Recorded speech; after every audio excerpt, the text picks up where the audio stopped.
뉴욕 커뮤니티 뱅크, 여러분들 뉴스 많이 봤죠? 망한다, 주식이 폭락했다. 물론 저도 영상을 올렸지만 그것만 하고 나면은 그냥 일반 기자들과 다를 바 없겠지요. 계속 팔로우하고 어떻게 되는지 한번 알아보는 차원에서 영상을 꾸준히 한번 올려보도록 하겠습니다. 조금씩 살아갈 구멍이 보이는 것 같아요. 무슨 내용인지 한번 알아봅시다. 문우신 아저씨, 예전에 트럼프 시절에 재무부 장관이었죠. 자기뿐만 아니라 다른 투자자들을 모집해서 1조 3천억 원을 투입을 했습니다. 투자자로 들어갔죠. 한국 언론에서도 이렇게 다루고 있고. 그러면 우리가 무엇이 달라졌냐 알아봐야겠죠. 자, 이분이 새로 CEO로 들어왔습니다. 이제 새로운 이 사진은 문우신 아저씨는 자기가 이제 펀드를 하기 때문에 CEO로 들어오기엔 좀 그렇고, 이제 이 사진으로 들어왔고, 새로운 CEO가 이제 이분이 들어오셨는데 조셉 오팅이라는 분이 이제 들어오셨습니다. 이분이 어떤 일을 했냐? 트럼프 재직 시절에 통화감사관실 국장을 했었고, 그거 하기 전에는 은행에서 일을 하고 CEO로 일한 경험이 있어요. 은행에 대해서는 많은 경험을 가지고 있다고 보시면 되고, 새로 공시가 나온 자료가 있었는데 이분이 임기가 거의 한 3년 동안이 되고 2027년까지 스톡옵션이 3년 동안 베스팅이 된다.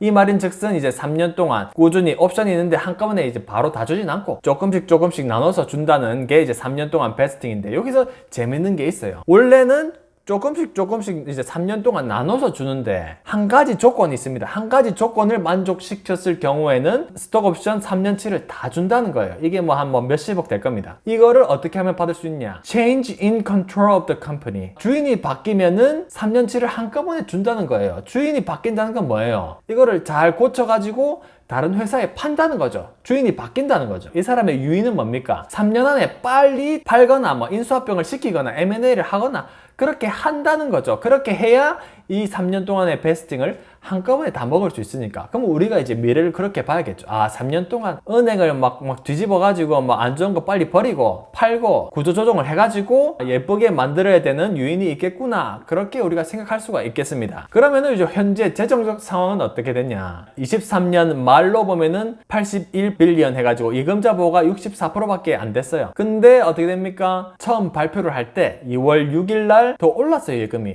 예금이 더 오르고 예금자 보호도 더 올랐습니다. 좋은 상황이었죠. 근데 어떻게 돼요? 주식이 폭락하고 은행에서 망한다 하니까 3월 5일 날 거의 6빌리언, 7조가 나간 거예요. 그 한 달 사이에. 근데 예금자 보호는 80%로 올라갔습니다. 이 말인즉슨 우리가 어떻게 이해를 해야 되냐?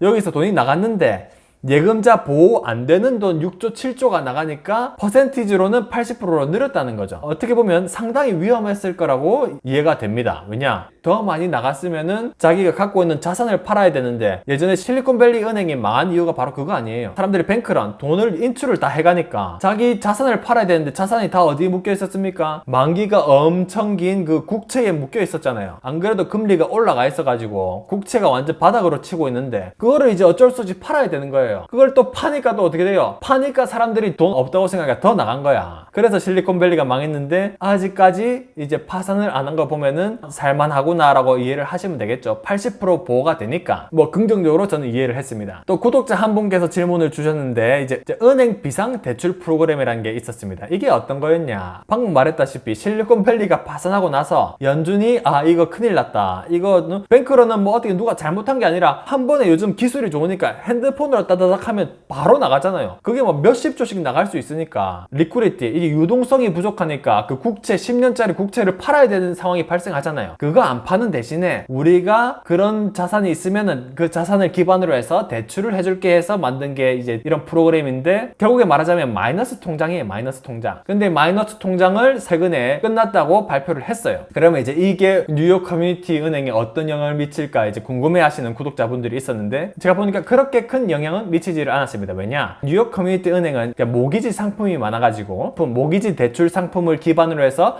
받을 수 있는 다른 마이너스 통장이 있더라고요. 사실 보면은 풀로 땡기고 있는 상황이었어요. 풀로 땡기고 있는 상황. 이 마이너스 통장 프로그램은 사라지지 않기 때문에 크게 영향이 있는 것 같지는 않다라고 해서 조금 다행이라고 생각을 하고, 그러면 이제 결국에는 버틸 수 있을까? 뭐 아까 말씀드렸다시피 1조 3천억이 들어왔어요. 들어왔고 그 뒤로 이제 새로 나온 공시가 이번 주에 나온 공시가 뭐냐? 소비자 대출과 이게 일부 상업용 코업 대출을 매각했다는 거예요. 매각했는데 우리가 봐야 될 건 제일 중요한 건 뭐냐? 어떻게 팔았는데 급하게 팔았으면 손실이 마이너스가 난 상태로 팔면은 그 말인즉슨 회사가 완전 진짜 급박한 상황이구나 라고 할 수 있는데 다행히도 순이익은 게인이죠. 게인. 내가 산 가격보다 비싸게 팔았다는 거죠. 그 이야기를 들어보면은 그래도 실리콘밸리처럼 손실이 난 그런 대출 상품을 급하게 팔지는 않았구나. 아직까지 내가 협상 자리에 앉았을 때 허리를 굽히지 않고 이것 좀 사주세요 하지 않는 상황이구나 라고 이해를 할 수가 있겠죠. 그리고 또 우리가 봐야 될 거는 배당금을 확 줄였죠. 1센트로 줄였는데 원래는 보통주 하나에 17센트를 줬습니다. 근데 지금은 1센트로 줄였거든요. 23년도 자료인데 24년도에는 이 돈이 6천억 원 정도 되겠죠. 이 돈의 17분의 1밖에 배당을 안 줘도 되니까 그 돈을 가지고 유동성을 확보하면은 천천히 회복할 수도 있겠구나 그렇게 생각을 합니다. 저는 결국에 개미 투자자입니다. 제가 뭐라고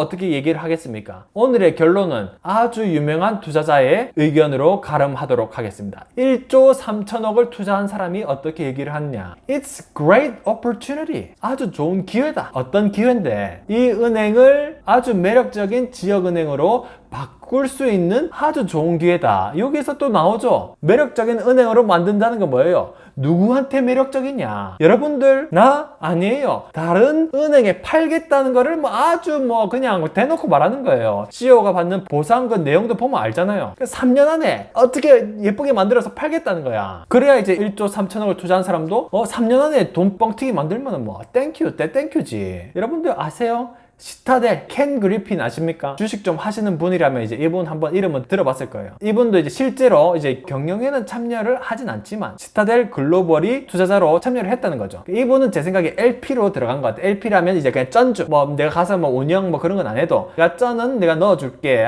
그럼 이분이 어떤 얘기를 했냐? 인터뷰를 최근에 했는데 인터뷰 하는 사람이 물어봤어요. 뉴욕 커뮤니티 은행이 망하고 상업용 부동산이 어떻고 저떻고 하는데 당신은 왜 투자를 했습니까? 라고 물어봤어요. 대놓고 투자의 거물들이 다 하는 얘기가 있죠. 펀더멘탈. 투자의 근본이 뭐냐? 이 회사의 가격과 intrinsic value. 뭡니까? 내재 가치. 이 회사의 가격과 내재 가치의 이 차이를 보는 것이 바로 투자의 근본이다. 원래 가지고 있는 가치보다 싸면은 그냥 그게 좋은 투자다. 우문현답이죠. 뉴스에서만 망한다 했는데 싸면 되는 거야. 우문현답을 한번 해주면서 또 어떤 얘기를 하냐? 문우신 아저씨를 칭찬하는 얘기를 합니다. 문우신은 뱅크 베테랑이다. 예전에 살려본 경험이 있고 이 사람은 이미 전문가다. 내가 굳이 말할 필요가 없다. 그런 식으로 칭찬을 합니다. 그러면 이 사람도 다 쩐을 들어가는데 그런 거 조사 안 하고 했겠어요? 투자의 거물들의 의견을 보면서 제가 또 한마디를 하겠습니다. 예? 투자의 근본은 뭐다? 싸게 사는 거다. 싸게. 내재 가치보다 싸게. 그런 말씀 드리면서 오늘 영상은 마무리하도록 하겠습니다. 다음 영상에서 뵙겠습니다. 감사합니다.